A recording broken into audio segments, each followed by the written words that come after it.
Hello and welcome to another edition of Health Solutions with Shawn and Janet Needham, where Team Needham discusses everything healthcare. I'm your host, Shawn Needham, and I am super excited to have Dr. Philip Ovadia on our show today. He is a cardiac surgeon, and one thing that intrigued me about him, if you follow me enough, you realize that I believe as a pharmacist, I don't believe statins and cholesterol are really the answer to cardiovascular disease. Well, Dr. Ovadia is a cardiac surgeon, and I saw him on social media, checked out his book. We'll be talking about his book today too, Stay Off My Operating Table. And he is under the same opinions. And it's very rare to find a cardiac surgeon that doesn't believe in statins. So I'm super excited to hear him share how he came to that conclusion today. So Dr. Ovadia, welcome to our show. Great to be here with you, Shawn. Really excited to have this conversation. I love talking with pharmacists who are, on the front lines of our healthcare situation, and you're, working with these patients and trying to help them to understand, their medications and making sure that there aren't conflicts with their medications. And so I think this is a very important discussion for us to have and for the people to hear. Yeah. Well, thank you for being on. And speaking of medications, my wife and I are two pharmacists that do not believe in statins to prevent cardiovascular disease. And my rational thought is that, statins have been out since 1989. Mevacor, lovastatin, came out in 88, 89, somewhere in the late 80s. And cardiovascular disease for Americans is at an all-time high, yet I don't know the numbers, but there are millions of people on statins, and they don't seem to be working. So what are your comments about that?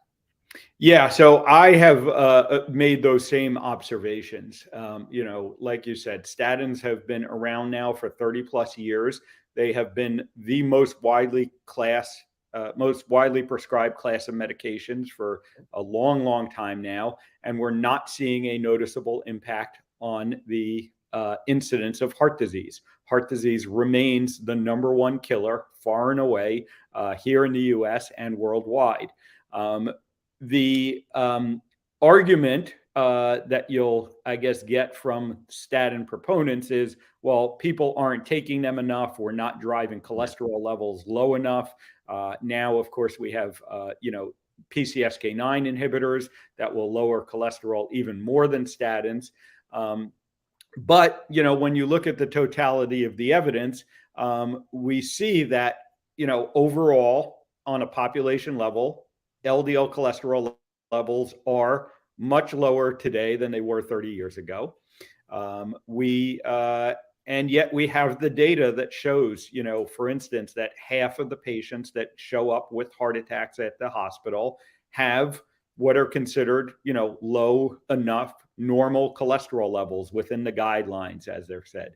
I make the same observation. The patients that are coming to me for surgery, more than half of them are on statin medications, and have low LDL cholesterol levels, yet they're still ending up on my operating table. So I, have started to ask the similar questions. And when you really dig into the data around statins, you see that the effects of statins are very minimal. And you start to question whether or not it's worth it, because we also know that the side effects of statins are more than they are purported to be. And that risk-benefit equation, for most cases, really doesn't seem to support being on statins. Now, the bigger picture for me is that cholesterol is the wrong focus. It is clear that cholesterol is not a root cause of heart disease. It plays a role in the process, but it is not the root cause of heart disease. And if you're not treating the root cause of the problem, if you're only treating the downstream, parts of the problem, you're not going to have a significant impact. So my focus is on getting to the root cause of heart disease, addressing the root cause of heart disease. And as we're going to talk about, that really has to do with diet and lifestyle. And that is where we should be focusing our efforts to try and have a meaningful impact on the incidence of heart disease. Well, speaking of diet and lifestyle, I always, wondered, it's like, okay, somebody's 150 pounds overweight, they have type 2 diabetes, they have all these other conditions related to their obesity, and we're going to put them on a statin and it's going to decrease their cardiovascular risk. I'm not buying it. Yeah, exactly. If it at best is going to be a small drop in the bucket, but you're right. Unless you address all of those underlying conditions, the obesity, the diabetes, you're not going to have a meaningful impact on that patient's risk of heart disease. And again, what's most powerful is diabetes, heart disease. They share a common root cause. And if we address that root cause, we're going to have meaningful impact. And it really extends beyond that. You can lump in things like Alzheimer's disease, many forms of cancer. The vast majority of the chronic disease that is plaguing our society has a common root cause. And if we get to that root cause, if we address that root cause, that is how we're going to have a meaningful impact. So let's go ahead and talk about the root cause. What is it? Yeah, so the root cause is poor metabolic health. And there are a couple of terms that people might hear around this. You might hear the term insulin resistance. But ultimately, what metabolic health refers to is your body's ability to properly utilize the inputs that you are giving it. And the primary input that we give our bodies is the food that we eat. And when we become metabolically unhealthy, we can no longer properly process and utilize the food that we are eating. Basically, too much of it ends up getting stored. That's what fat is. It's stored energy from the food we eat. And we're not able to actually tap into that stored energy. So if we go back, kind of from an evolutionary standpoint, the way the system was designed, the way that our bodies evolved, is that, there are going to be times when energy is not available to us. So we needed a way to survive that. And we have this storage mechanism, which is body fat. And during times when food wasn't available, our bodies would be able to burn that stored energy. Our modern food environment has broken that system in a number of ways. We end up storing too much energy, and we end up setting up a milieu, a hormonal milieu in our bodies that we can't actually access the stored energy. So this is why we see people who are overweight and they're hungry all the time. When you step back and think about that, that makes no sense. If you all of this body fat that's energy, you really shouldn't be hungry because you have all the energy you need to fuel your body. But again, our modern food environment has created a system where we can't actually tap into that stored energy. And that's what we need to get at. That is the root cause of chronic disease. That is the root cause of heart disease, diabetes, all of these other things that are plaguing our society. And so that is what we need to address. So I'm with you 100%. And thank you for that. That was very educational. And I think metabolic health is what is really causing chronic disease in this country and across the world. And I think one of the things is that, one of the things I remind our listeners and viewers about, and my patients, is that, our body is, evolutionary speaking, just like you said, it's good at storing fat for times when we didn't have food. And the problem is that we have almost an unlimited supply of food. So we're constantly storing fat. So one of my beliefs is that, evolutionarily speaking, that we used to go through longer periods of fasting. And that is one of the ways that we can get in better metabolic health. Do you want to comment on that? Yeah, definitely so. We have problems with the types of food that we are eating, the amount of food that we are eating, and how frequently we are eating. And you really need to look at all three components. Now, it turns out that when you eat the right foods, you're going to be hungry less often. You're going to eat less often. And, for most people, you end up eating less, but certainly you end up eating an appropriate amount. Our processed food, the modern food environment, the heavily processed food, and this includes things like processed carbohydrates, this includes processed fats, things like vegetable and seed oils, and they literally hijack our metabolism. They interfere with the proper hunger signaling. They make us hungry more often, and they don't provide the nutrients that our bodies are actually seeking. One thing that I explain to people all the time that is oftentimes misunderstood is our body doesn't sense calories. It doesn't sense how much food we are eating. Our body tracks nutrients. It knows the nutrients that it needs. These include things like vitamins and minerals and adequate amounts of protein. And if we're not getting those nutrients, it's going to tell us, keep eating. We need to get, more stuff for our body to thrive and survive.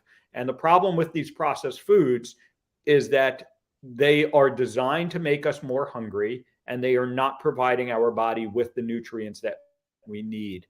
And so that's where we get into the situation where people eat too frequently, eat too much, and are eating the wrong types of food.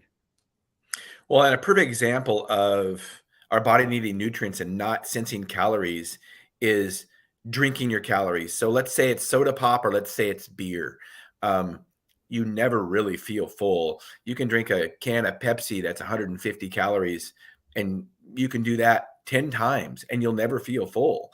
But you've just got your day's worth of calories if you lead a sedentary life. So that's a perfect example. Whereas if you eat 8 ounces of steak, you're in general, for most people, you're going to start feeling full. That's why it's hard to eat. It's hard to overeat real food that it is nutrient dense. And I believe that, steak and meat is one of those. Yes, definitely. I agree wholeheartedly. And, as I discuss in the book, my number one rule for improving your metabolic health is to eat whole, real food. And I define that as the things that grow in the ground and the things that eat the things that grow in the ground. You want to eat animal products. And one of the major myths that I try and dispel is that animal protein, red meat, is bad for our health. It simply isn't. It is the food that we evolved eating. Our Yes. body is designed to optimally, process that food. All of what you hear about red meat being tied to heart disease and red meat being tied to cancer, and whatever other negative health outcomes have been attributed to red meat, all comes from very poorly done science, and it's all in the context of eating processed food. And it's not the red meat that's the problem. It's all of the processed food that comes with it. That's the problem. And It's so refreshing to hear a cardiologist say this. Yeah, exactly. And I personally have experienced, amazing health benefits from eating this way. I work with patients now frequently. Besides being a heart surgeon, I have a telemedicine practice that I work with people to help them not need heart surgery. And we see amazing results, amazing improvements in metabolic health and overall health when people eliminate processed food and they just start eating whole, real food. Now, let's talk about saturated fat.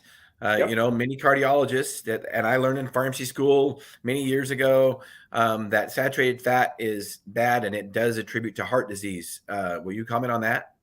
Yeah, again, the evidence is really to the contrary when you look at it. The only studies that have associated saturated fat with heart disease are poorly done, epidemiologic studies, what we call them. These are kind of population level studies where they look at the amount of saturated fat that's being eaten and they tie it to the incidence of heart disease. The original sort of development of that theory goes back to the 1950s, a scientist by the name of Ancel Keys. And in the 1950s, we were experiencing an explosion in heart disease. The sitting president of the United States, President Eisenhower, had a heart attack while he was in office. And so that appropriately set off alarm bells. And Ancel Keys primarily put forth the theory that saturated fat in the diet was the driving force between heart disease. And he published a study called the 6 Countries Study, where he mapped out the amount of saturated fat that was being consumed by different countries on a population level, and the amount of heart disease that was being experienced in those countries. And it looks like a nice straight line, a good association there. The problem is that Ancel Keys had access to data from 22 countries, and he handpicked the 6 countries that line up, and he ignored the other countries that didn't line up. And, this was acknowledged for a long period of time. There was, you would hear about the French paradox, where the French had the highest levels of saturated fat consumption and some of the lowest levels of heart disease. And everyone would say, well, that's just an outlier. That's just a paradox. But, the reality is that it's because saturated fat doesn't correlate with heart disease. We have intervention studies that were then done where they took saturated fat out of the diet. They substituted polyunsaturated fats, processed fats, vegetable and seed oils. Yes, people's cholesterol levels go down when you do that, but they don't live longer and they don't have less heart disease. And that we have a number of studies, including one led by Ancel Keys' team, that he didn't publish the results on because he was disappointed with the results didn't support his preconceived conclusion. So most people don't realize this, but the American Heart Association has actually removed from their recommendations the limitations on saturated fat. The U.S. dietary guidelines no longer have a limitation on saturated fat. It's just that message hasn't gotten to the people and isn't promoted. They kind of quietly took it out of the guidelines. They sort of buried it in, page 80 of the, 300-page report. But the reality is, when you look at the totality of the evidence, saturated fat is not a cause of heart disease. And again, saturated fat from animal products is something we have been eating for millions of years as human beings. And heart disease only became a problem, within the past 75 to 100 years. So it does not make sense that saturated fat is causing that. The last piece of evidence I'll point out is similar to what we were talking about earlier. The amount of saturated fat that Americans have consumed has dropped significantly over the past 50 years, in line with the dietary, guide, in line with the advice that was being given. And yet, as we mentioned, the incidence of heart disease is not changing significantly. So there is no reason to fear saturated fat in the diet. And natural saturated fats that occur in animal foods and even some of the plant foods should not be avoided as part of good heart health. It's like I said, it's so refreshing to hear this from a cardiologist. I've debated with many cardiologists on the subject, and I've got to be careful as a pharmacist when the patients will come in and they'll talk to me about these things, and I'm like you. I just let's just think rational about it. If red meat and animal products were so bad, how did we survive on them for thousands of years? I mean, seriously, just think about that. Yeah, so, exactly. And I've never heard a good answer to that. People will say, "Oh, well, the cavemen didn't live long enough to develop heart disease," or prior to the reason that we saw heart disease explode, starting in the 1920s and then really in the 1950s is just because people started living long enough to develop heart disease. But when you, again, look into that data, it doesn't hold up. No, When you take out the effects of childhood mortality, trauma, exactly. things like that, people live just as long 50, 70 years ago as they did today. And in fact, it's very troubling to see that for the first time, since the early 1900s, our average lifespan in the United States is going down, is decreasing, has actually decreased 5 or 6 years in a row now. And we haven't seen that really since we started tracking it reliably.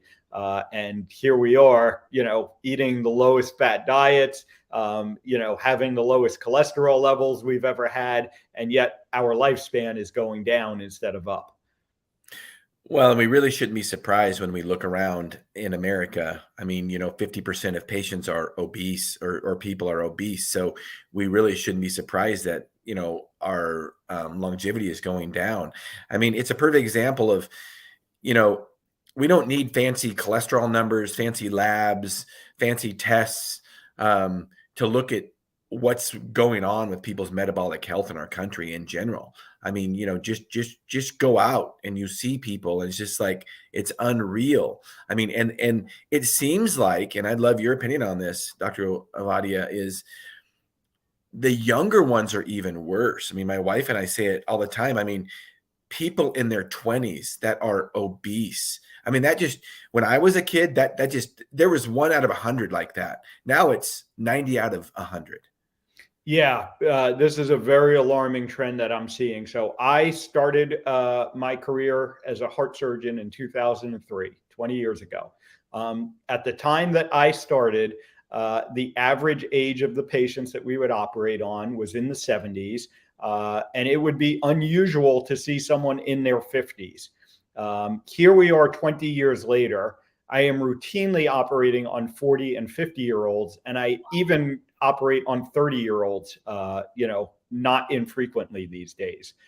So to see that, acceleration of, heart disease occurring younger and younger is a very concerning trend. And you're right, the childhood obesity statistics, the statistics around children developing type 2 diabetes, which used to be called adult onset diabetes. Right. Now, teenagers are routinely developing this disease.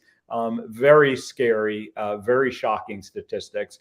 And this is why, we need to change our course. What we are doing is clearly not working. The dietary guidelines, the being overly focused on pharmaceutical treatments, it is not working. And if we're going to, save our society, we need to start making significant changes in our food environment. That's at the systemic level. But the message I want to get across to people is that each one of us has the ability to take charge of our health, to start Absolutely. Making these changes. You don't have to wait, and you definitely shouldn't wait for the government to do it for you, for the healthcare system to do it for you. The food industry isn't going to do it for you. The pharmaceutical industry isn't going to do it for you. Your health insurance company is not going to do it for you. Yeah, exactly. You need to take charge of your health. You need to, research this and connect with the practitioners that are, advocating and are knowledgeable about these things and can help you to take charge of your health and make the changes that are going to make you healthy and keep you healthy. Amen to that. So speaking of your operating table, tell us about your book. Yeah. So stay off my operating table. It really is my mantra. And it really is my mission in life. I want to keep as many people as possible off of the operating table. I want you to not develop heart disease and not need to see me as a heart surgeon. The book came out now about 1.5 years ago, doing phenomenally well, #1 in many categories on Amazon. And it's really, it's really inspiring to me to see the changes that people get just from reading the book. You don't need to work with me necessarily one-on-one in my medical practice. I have people all the time. You can read the reviews there on Amazon. They read the book, they make the changes, and they're seeing phenomenal results in their life. So that was what I hope to accomplish with the book. My time is limited. My geography is limited. I can only work with so many people one-on-one, but I want to get this message to as many people as possible. And, that's what the book does.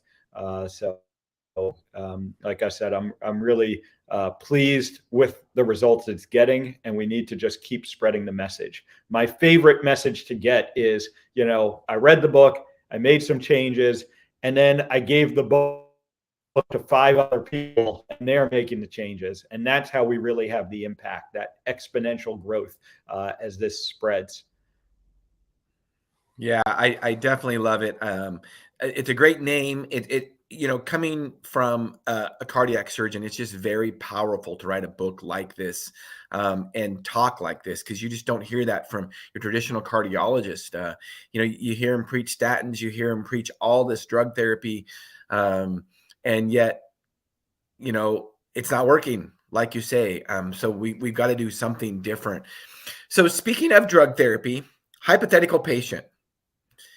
If you saw a patient with a cholesterol of otherwise generally healthy, low insulin levels, low glucose levels, no diabetes, no obesity, and their cholesterol was 240, and their LDL, total cholesterol, and their LDL was 150, 160, would you put them on a statin?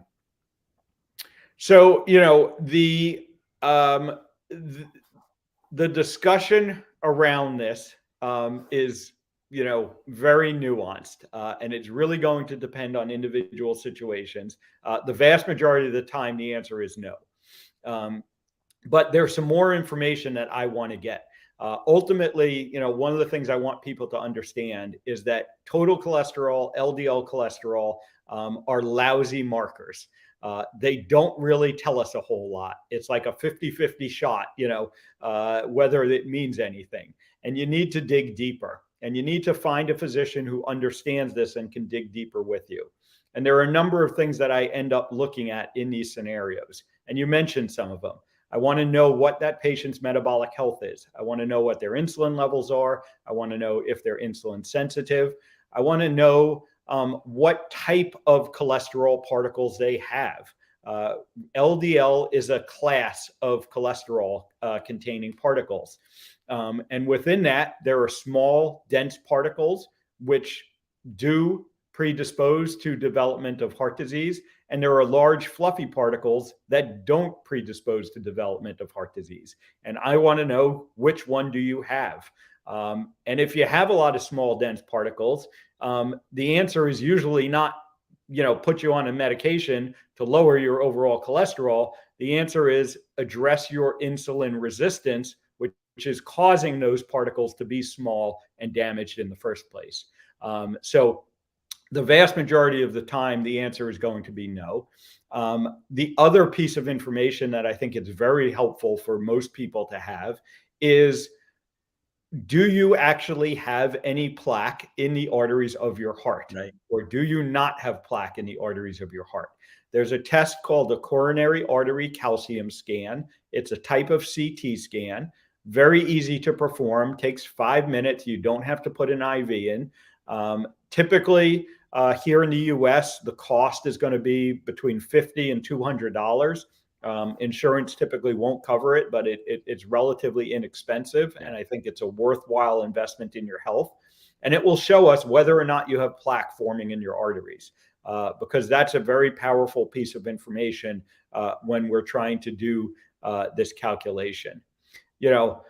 Ultimately, what I tell people is, if you're not going to address your metabolic health, if you are metabolically unhealthy, if you are insulin resistant, if you are diabetic, and your cholesterol level is high, there may be a small amount of benefit to lowering your cholesterol level, but it's small. And, you would get much more impact if you address your metabolic health, if you address your insulin resistance, you reverse your type 2 diabetes, which is very doable.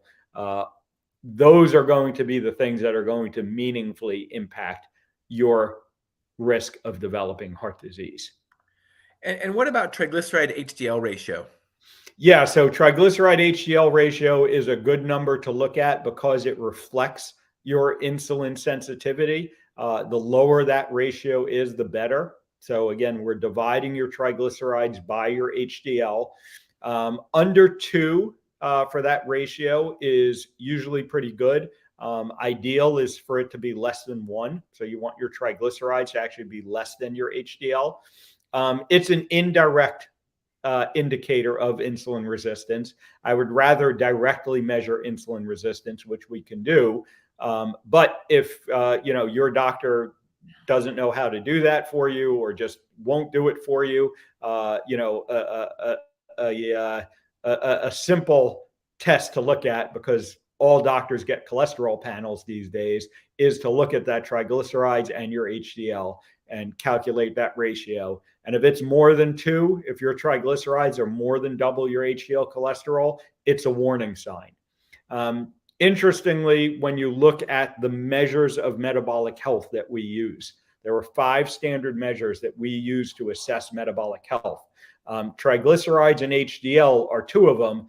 LDL is not one of them. So it's triglycerides, it's HDL, it's your fasting blood glucose level, and then it's your blood pressure and your waist circumference. And those 5 measures can give you a lot of information about your metabolic health. So that's where I usually tell people to start. Well, that's very interesting. And what I like about that one is that what I like about those 5 is that one of those, waist circumference, you don't even need to do a test. I mean, you can just look at somebody and say, well, you know what? I mean, you're not metabolically healthy. I mean, we have all these fancy tests, and it's like, my wife is really good at giving this analogy. It's like, when you take your dog to a vet's office, or a horse or a cow or whatever, when a vet looks at them, they don't need to run any fancy tests. They're like, hey, what you feeding your dog? Your dog doesn't look good, right? But in the United States, we do all these fancy tests, when in reality, we can tell by looking. It's like, look, do they look well? That's one of the big tests. And waist circumference is a very important one. Yeah, definitely. It's actually, when you look at those 5 measurements, it turns out that waist circumference alone is the most powerful predictor of metabolic health. And like you said, it's an easy test to do. All you need is a tape measure. And in reality, you're right. You can look at most people and figure it out. But very simple test people can do at home. And, I strongly recommend people check that. If you're a man, you want it to be less than 40 inches. If you're a woman, you want it to be less than 35 inches. And just start there to figure out, if you are or are not metabolically healthy. That's a pretty simple one. I know I've heard you can comment on this. I've heard your waist circumference should be half your height at least, or have you heard that one? I can't remember that. Yeah, so, that's kind of an ideal goal, to have your waist circumference be half of your height. And that's something to aim for. But the official cutoff that we use for determining metabolic health, like I said, is 40 inches for men, 35 inches for women. But half your height is a good, guideline as well to look for. So let's go through those one more time. Waist circumference. Yep. There's 5 of them. HDL, triglycerides, 3. What are the other 2? Did you say insulin? Your fasting blood glucose level. Fasting blood glucose. And then your blood pressure. And your blood pressure. Okay. All right. And blood pressure, what are the numbers showing that we should push for? Yeah. So the goal for your blood pressure is for it to be less than 130/85. Both of those numbers under those limits. And that needs to be without the use of medication. So if you've been diagnosed with high blood pressure, it is a sign of poor metabolic health. And it's oftentimes the first sign. It's just that doctors don't connect the dots there. They don't recognize it as as an indicator of a metabolic health problem. They just put you on medications to treat the high blood pressure. Awesome. Well, as we wrap this show up, Dr. Ovadia, what do you have a passion for? I have a passion for keeping people off my operating table, and so I want people to take charge of their health. I want people to be empowered to manage their health and not be dependent on the healthcare system. And if anybody has any questions or wants to get a hold of you, what's the best way to do that? Yeah, so my website, ifixhearts.com, is the best place to get started. I have a simple free quiz on the site that will take you through those metabolic health measures and help you determine if you're metabolically healthy or not. And then you can learn about all the ways that me and my team work with people. We have courses that are available. We have a membership program. We have a group coaching membership program that people are just seeing phenomenal results from. And then I have my private telemedicine practice that I work with people one-on-one to keep them off my operating table. Or quite honestly, I work with people who have already been on the operating table, already developed heart disease, but they don't want it to be an ongoing problem in their life. So you can get all the information over at ifixhearts.com. If you want to interact with me on social media, I'm most active on Twitter at ifixhearts. You can also find me on Instagram. Just look up my name. It's Ovadia Heart Health over there. Someone already had ifixhearts, but if you just Google my name, you'll find me as well. I think that's where I found you, is on Twitter, and I love following you on Twitter. Lots of good information. We have a viewer that just said informative. Thank you. So Dr. Ovadia, thank you. I also want to just say that, the goal of I loved some of the words that came out when you were talking about this, because one of our goals for our podcast when we started it is to educate and empower individuals to take charge of their own health.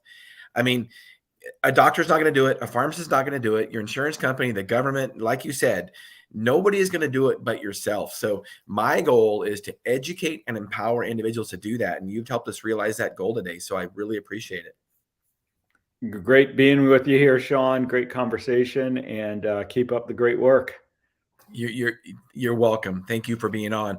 And listeners and viewers, tune in at 4 p.m. Pacific Standard Time today. We will have Hall of Fame basketball player John Stockton on our show talking about medical freedom. So he will talk about how he went from a Hall of Fame basketball player to talking about medical freedom. So you don't want to miss out. Tune into that at 4 p.m. today. We will be actually live in Spokane with him. So you don't want to miss out on that. Dr. Ovadia, thank you. Listeners and viewers, thank you for tuning in to Health Solutions with Shawn and Janet Needham. Thank you.